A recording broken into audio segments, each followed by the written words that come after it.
Hello மக்களே, எல்லாரும் எப்படி இருக்கீங்க? Hope your days fine. இன்னைக்கு நம்ம இந்த வீடியோல எதை பத்தி பார்க்க போறோம் அப்படின்னு கேட்டீங்கன்னா, சுனிதா வில்லியம்ஸ் ரிட்டர்ன்ஸ் அவங்களோட பத்தி தாங்க பார்க்க போறோம். எல்லாருக்கும் ரொம்ப ஆச்சரியமா இருக்குல்ல. எனக்கு கூட ரொம்ப ரொம்ப ஹாப்பியா இருந்தது, ரொம்ப ஆச்சரியமா இருந்தது. பெண்ணா இருந்து இல்லையா? ஆனா வில்மோரை நம்ம யாருமே கண்டுக்க மாட்டேங்கிறோம். ஆக்சுவலா வந்து எப்படி வந்து அவரும் தானே இருந்திருக்காரு. சோ ரொம்ப அப்ரிஷியேட் பண்ணணும் அவரையும். ரொம்ப ஹாப்பியா இருக்கு. ரெண்டு பேருமே ரொம்ப பத்திரமா சேஃபா வந்துட்டு ரிட்டர்ன் வீட்டுக்கு வந்திருக்காங்க. ஓகே. ரொம்ப ஹாப்பியா இருக்கு. இதுக்கெல்லாம் யாரெல்லாம் ஒர்க் பண்ணாங்களோ அவங்களுக்கு எல்லாம் தேங்க் தான் பண்ணணும். இப்ப வந்து நிறைய பேருக்கு ஸ்பேஸ், அதுக்கப்புறம் வந்து ஸ்பேஸ் கிராஃப்ட், என்னது ஸ்பிளாஷ் டவுன், இந்த மாதிரியான டவுட்ஸ் எல்லாம் நிறைய இருக்கு இல்லையா? அதை பத்தின ஒரு குட்டியான ஒரு விஷயங்கள் தான் நம்ம வந்து பார்க்க போவோம். இப்ப வந்து ஸ்பேஸ் அப்படின்னு விண்வெளின்னு அர்த்தம். ஓகே. வளிமண்டலம் அப்படின்னா வந்து அட்மாஸ்பியர். ஸ்பேஸ் கிராஃப்ட் அப்படிங்கிறது விண்கலம். விண்கலம்னு என்ன சொல்றது, அந்த ஒரு விண்வெளி வீரர்கள் இருக்காங்க இல்லையா, அவங்களை எடுத்து கொண்டு போற ஒரு படகு மாதிரி வச்சுக்கோங்களேன். அதுதான் வந்து அந்த இடத்துக்கு பர்டிகுலர் பிளேஸ் வந்து ரீச் ஆக வைக்கிறது வந்து அந்த ஸ்பேஸ் கிராஃப்ட் விண்கலம் தான். அந்த விண்கலத்தை நம்ம எப்படி வந்துட்டோம்னா, ராக்கெட் இருக்கு இல்லையா, அது மூலமாக அதை புஷ் பண்ணி அது வந்து ஸ்பேஸ் வந்துட்டு போகுது. இந்த மாதிரியான ஒரு விஷயம். அப்புறம் வந்து வளிமண்டலம்னா என்னன்னு கேட்டீங்கன்னா, ஒரு கோளை சுற்றில, அதாவது ஒரு கிரகங்கள், அந்த கிரகங்களை சுற்றி இருக்கக்கூடிய அவுட்டர் சைடு, அதுதான் வந்து வளிமண்டலம்னு சொல்லுவோம். அந்த இதுல வந்து நம்ம எஸ்பெஷலி வந்து பூமிக்கு வந்து பூமியோட வளிமண்டலம் வந்து நிறைய வாயுக்களால சூழப்பட்டிருக்கும். அந்த வாயுக்களால் சூழப்பட்டிருக்கிறதுனால அதுக்கு வந்து ஈர்ப்பு விசை வந்துட்டு அதிகமா இருக்கும். எப்போதுமே ஒரு வளிமண்டலத்து சில கிலோமீட்டர் தொலைவில் தான் விண்வெளி வந்து இருக்கும். அங்கதான் வந்துட்டு எல்லா விண்வெளி வீரர்கள்லாம் போயிட்டு ஆராய்ச்சி வந்து மேற்கொள்வாங்க. அப்படி வந்து இன்டர்நேஷனல் ஸ்பேஸ் சென்டர் வந்து இங்க அந்த விண்வெளியில வந்து இருக்கு. இப்ப வந்து சுனிதா வில்லியம்ஸ் அண்ட் வில்மோர் இவங்க ரெண்டு பேரும் என்ன பண்றாங்க அப்படின்னா அங்க போறாங்க. அது எப்படி நடந்தது அப்படின்னு கேட்டீங்கன்னா, நாசா வந்துட்டு என்ன பண்றாங்க அப்படின்னா, போயிங் கம்பெனி ஸ்டார் லைனர் அப்படிங்கிற விண்கலத்தை டெஸ்ட் பண்றதுக்காக ரெண்டு விண்வெளி வீரர்களை வந்து அனுப்பி வைக்கிறாங்க ஐஎஸ்எஸ்க்கு. அந்த ரெண்டு விண்வெளி வீரர்கள் யாருன்னு கேட்டீங்கன்னா, Williams, Sunita Williams and Wilmore, அவங்க ரெண்டு பேரும் தான். அவங்க ஜூன் 4, 2024 அவங்க ரெண்டு பேருமே அனுப்பி வைக்கப்படுறாங்க. அப்படி அனுப்பி வைக்கப்படுறப்ப அந்த அந்த ஸ்டார் லைனர் ஸ்பேஸ் கிராஃப்ட் இருக்கு இல்லையா, அது வந்து கரெக்டா அங்க போயிட்டு ரீச் ஆயிடுது. அந்த ஐஎஸ்எஸ்க்கு வந்துட்டு போயிட்டு ரீச் ஆயிடுது. அவங்க ரெண்டு பேரையும் அந்த இடத்துல கொண்டு போய் விட்டுருது.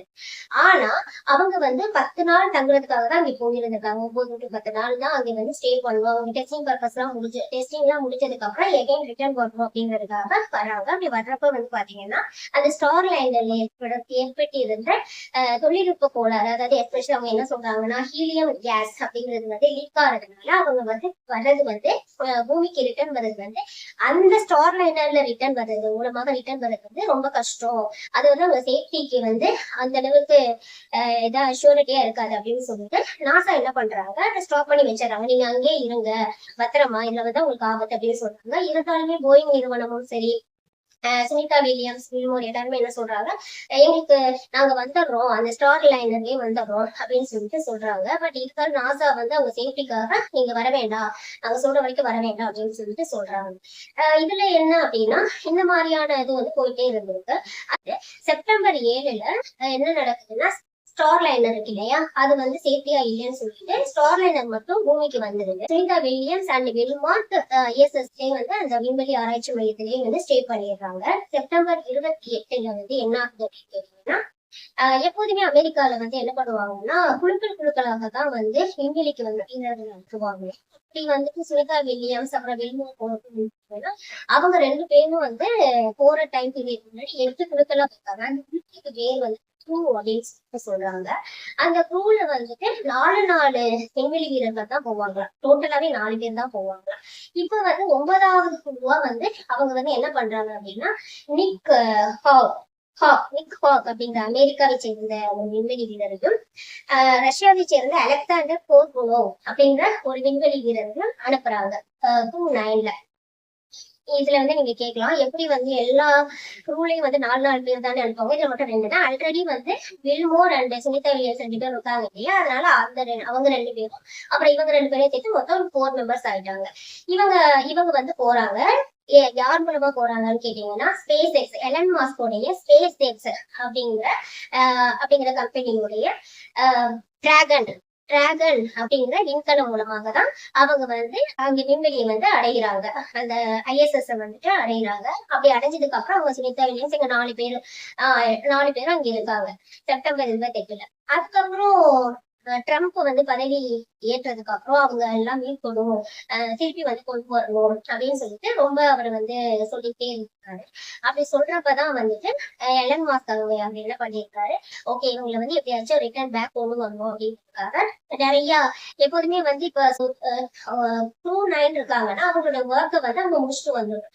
அதுக்கப்புறம் இன்னொரு குழுக்கள் இப்ப ஒரு குழு வேலையை முடிச்சதுக்கு அப்புறம் குறிப்பிட்ட காலத்துல அவங்க வந்து தங்க முடியும். ஏன்னா வந்துட்டு அவங்களுக்கு ஹெல்த் இஷ்யூஸ் எல்லாம் ஏதாச்சும் வந்துடும் இல்லையா, ரொம்ப நாள் வந்து ஸ்பேஸ்ல வந்து இருக்க முடியாது. அதனாலதான் அவங்க வந்து குழுக்களா விண்வெளி வீரர்கள் அனுப்புறாங்க. அப்புறம் Crew 10 அவங்க வந்ததுக்கு அப்புறம் தான் Crew 9 இருக்கவங்கள வெளியில வந்து பூமிக்கு அனுப்புவாங்க. அவங்க Crew 10 இருக்கவங்க ஸ்பேஸ்க்கு போகணும். Crew 9 இருக்கவங்க வந்து என்ன பண்ணுவாங்கன்னா பூமிக்கு வந்து வருவாங்க. இப்படி இருக்கிறவங்க Crew 10 இருக்கவங்களை வந்து பிப்ரவரி மந்த்ல இருந்து ஸ்பேஸ்க்கு போறதுக்காக அவங்க ப்ரிப்பேர் பண்ணிட்டு இருக்காங்க. ஆனா அந்த டைம்ல வந்து டிராகன் விண்கலத்துல கொஞ்சம் தொழில்நுட்ப கோளாறுகள் நிறைய அந்த மாதிரியான இஷ்யூஸ் இருந்ததுனால அது கொஞ்சம் காலதாமதமாகி எக்ஸ்டெண்ட் ஆகி வந்து பாத்தீங்கன்னா March 12 வரைக்கும் வந்துச்சு. March 12லயும் அதை வந்து அவங்களால வந்து Crew 10 இருக்கவங்கள அனுப்ப முடியல.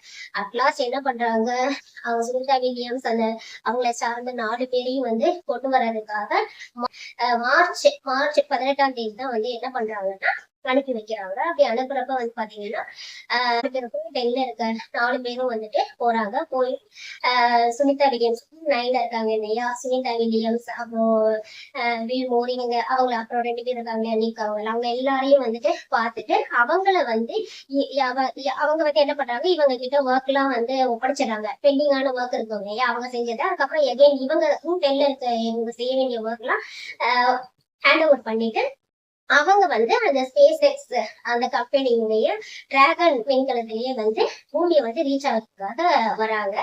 அப்படி வர்றப்ப நிறைய விஷயங்கள் ஆச்சரியமான விஷயங்கள் அது யோசிச்சு பாருங்களேன். ஸ்பேஸ்ல இருக்காங்க, ஸ்பேஸ்ல இருக்க ஒரு பர்சன்ஸ் 4 பேரும் வந்துட்டு வர்றப்ப எப்படி இருக்கும். நம்மளால ஒரு சின்ன எனக்கு ஏரோப்ளேன்ல பொறுத்து கொஞ்சம் நிறைய பேர் பயப்படுவாங்க. இவன் வந்து அந்த ராட்னெல்லாம் சுத்துறதுக்கே நமக்குலாம் சில பேருக்கு ரொம்ப பயமா இருக்கும். அப்படி இருக்கிறப்ப இவ்வளோ பெரிய இது அதுல இருந்து வரணும் எவ்வளவு பெரிய ஆச்சரியம் இல்ல, எப்படி இருக்கும் உண்மையிலே போயிடும் இல்ல அந்த மாதிரி.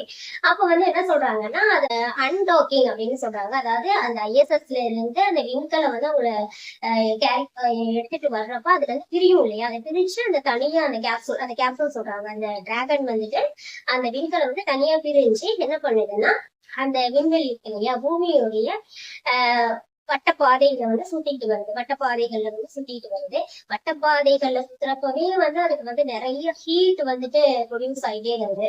அப்படி இருக்கிறப்ப எப்ப வந்து அந்த பூமியுடைய வளிமண்டலம் இருக்கு இல்லையா, அந்த நிறைய லேயர்ஸ் இருக்கு இல்லையா, அந்த வளிமண்டலத்துக்கு உள்ள வந்து அந்த டிராகன் அந்த விண்கலம் வந்து உள்ள போறப்ப வந்து என்ன ஆகும் கேட்டீங்கன்னா நிறைய ஹீட் வந்து ப்ரொடியூஸ் ஆகும். ஏன்னா வந்து அது வளிமண்டலத்தை பாதுகாக்கிறதே வந்து ஹீட் எல்லாம் வராம நிறைய பேர் தெரியும் இல்லையா, ஓசோன் சொல்லிட்டு இருக்கோம். ஓசோன் லேயர் தான் வந்து சிறிய கதிர்வீச்சுகளால் வந்து பாதுகாக்குது அப்படின்னு சொல்லி. ஸோ வளிமண்டலம் வந்து நிறைய லேயர்ஸ் வாயுக்களுடைய லேயர்ஸால வந்து பாதுகாக்கப்படும். அப்போ வந்து அதை நீங்க வந்து ஃபோர்ஸ் பண்ணி அதுக்குள்ள வந்துட்டு போறப்ப வந்து நிறைய ஹீட் வந்து ப்ரொடியூஸ் ஆகும். இங்க வந்து என்ன சொல்றாங்கன்னா 25 அந்த விண்கலம் வந்து எந்த அளவுக்கு ஸ்பீட்ல போகும் கேட்டீங்கன்னா 25,000 km/h வந்து போகுது அப்படின்னு சொல்றாங்க. இப்போ அந்த மாதிரி கிலோமீட்டர்ல வந்து போறப்ப நாசாக்கும் அதாவது பூமிக்குள்ள தொடர்பே துண்டிக்கப்பட்டுரும் அப்படின்னு சொல்றாங்க. அப்ப நாசா வந்து அவங்கள வந்து எந்த விதத்திலயுமே வந்து கான்டாக்ட் பண்ணாத மாதிரி அந்த ஒரு 10 minutes கேப்ல வந்து எதுவுமே பண்ண முடியாது. அந்த வளிமண்டலத்தை வந்து அது அடையும் போகுது, அந்த விண்கலம் அடையும் போகுது அப்படின்னு சொல்லப்படுது. அப்புறம் வந்து இந்த மாதிரியான ஒரு ஃபோர்ஸா வந்துட்டு ரொம்ப ஹீட் வந்து ப்ரொடியூஸ் ஆகுது. 1937 வரைக்கும் ஹீட் இருக்கு பார்த்துக்கோங்க. அவ்வளோ ஹீட் நம்மளால நம்ம ஊர்ல எல்லாம் 95 அந்த ஹீட்டே தாங்க முடியல. அப்புறம் அவங்க எப்படி இருந்திருப்பாங்க அப்படின்னு பாருங்க. ஸோ ஹீட் ப்ரொடியூஸ் ஆகுறப்போ வந்து ஹீட்டால நிறைய இருக்கிறப்போ வந்து அந்த டிராகன் விண்கலம் இருக்கு அது வந்து பர்ஸ்ட் உடைஞ்சிடாம இருக்கிறதுக்காக வெடிச்சிடாம இருக்கிறதுக்காக என்ன பண்றாங்க, அதை நல்லா இன்சுலேஷன் எல்லாம் பண்ணி நல்லா வச்சிருக்காங்க. அது ஃபோர்ஸா வந்து ஃபாஸ்டா வரணும் இல்லையா, ஃபாஸ்டா ரொம்பலாம் விட முடியும், விழுந்தா அப்படியே ரொம்ப வெடிச்சிடும் இல்லையா. அதுக்காக கொஞ்சம் கொஞ்சமா அந்த ஸ்பீடு, அதாவது 25,000 km/hங்கிற ஸ்பீடை வந்து கொஞ்சம் கொஞ்சமா கம்மி பண்றாங்க. அதை வந்து 25 km/h வரைக்கும் கொண்டு வராங்க. அது எப்படி கொண்டு வராங்கன்னு கேட்டீங்கன்னா, பேராஷூட் மூலமாக.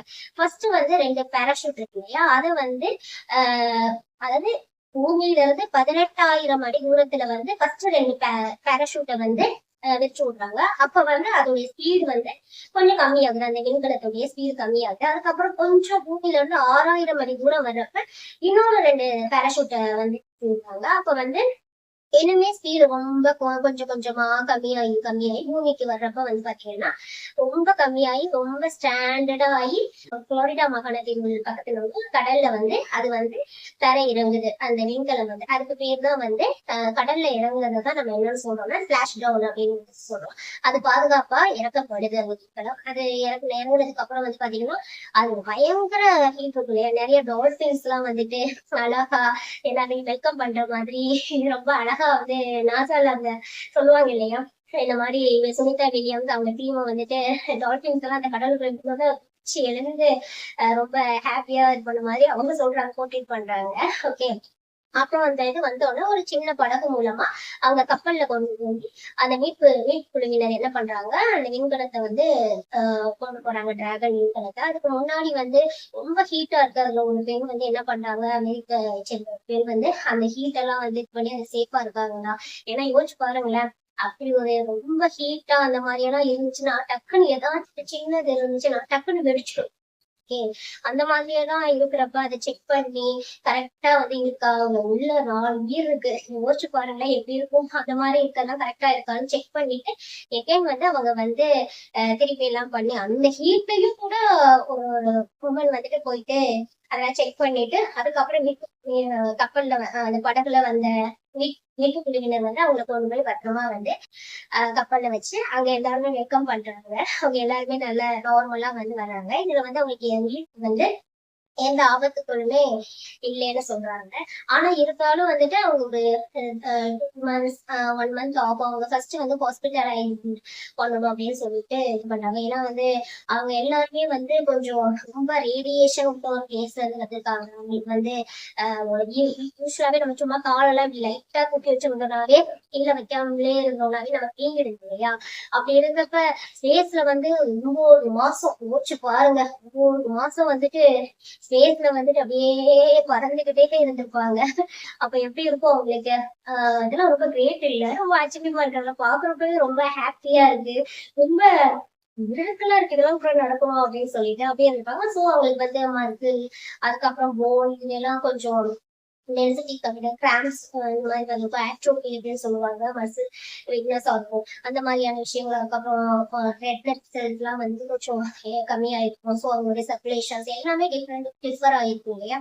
ஸோ அதெல்லாம் வந்து நார்மல் பண்ணிட்டு தான் அதுக்கப்புறம் வந்து கொண்டு போவாங்க. செகண்ட் வந்து பாத்தீங்கன்னா எல்லாரும் சொல்ற விஷயம் வந்துட்டு என்னன்னா அவங்களுக்கு வந்து ஃபர்ஸ்ட் மென்டலா வந்து அவங்க வந்து எப்படி, ஏன்னா 9 மாசம் யாரோடையும் பேசாம கொள்ளாம இருந்திருப்பாங்க இல்லையா. அப்ப அவங்க எப்படி இருந்து யோசிச்சு பாருங்களேன்.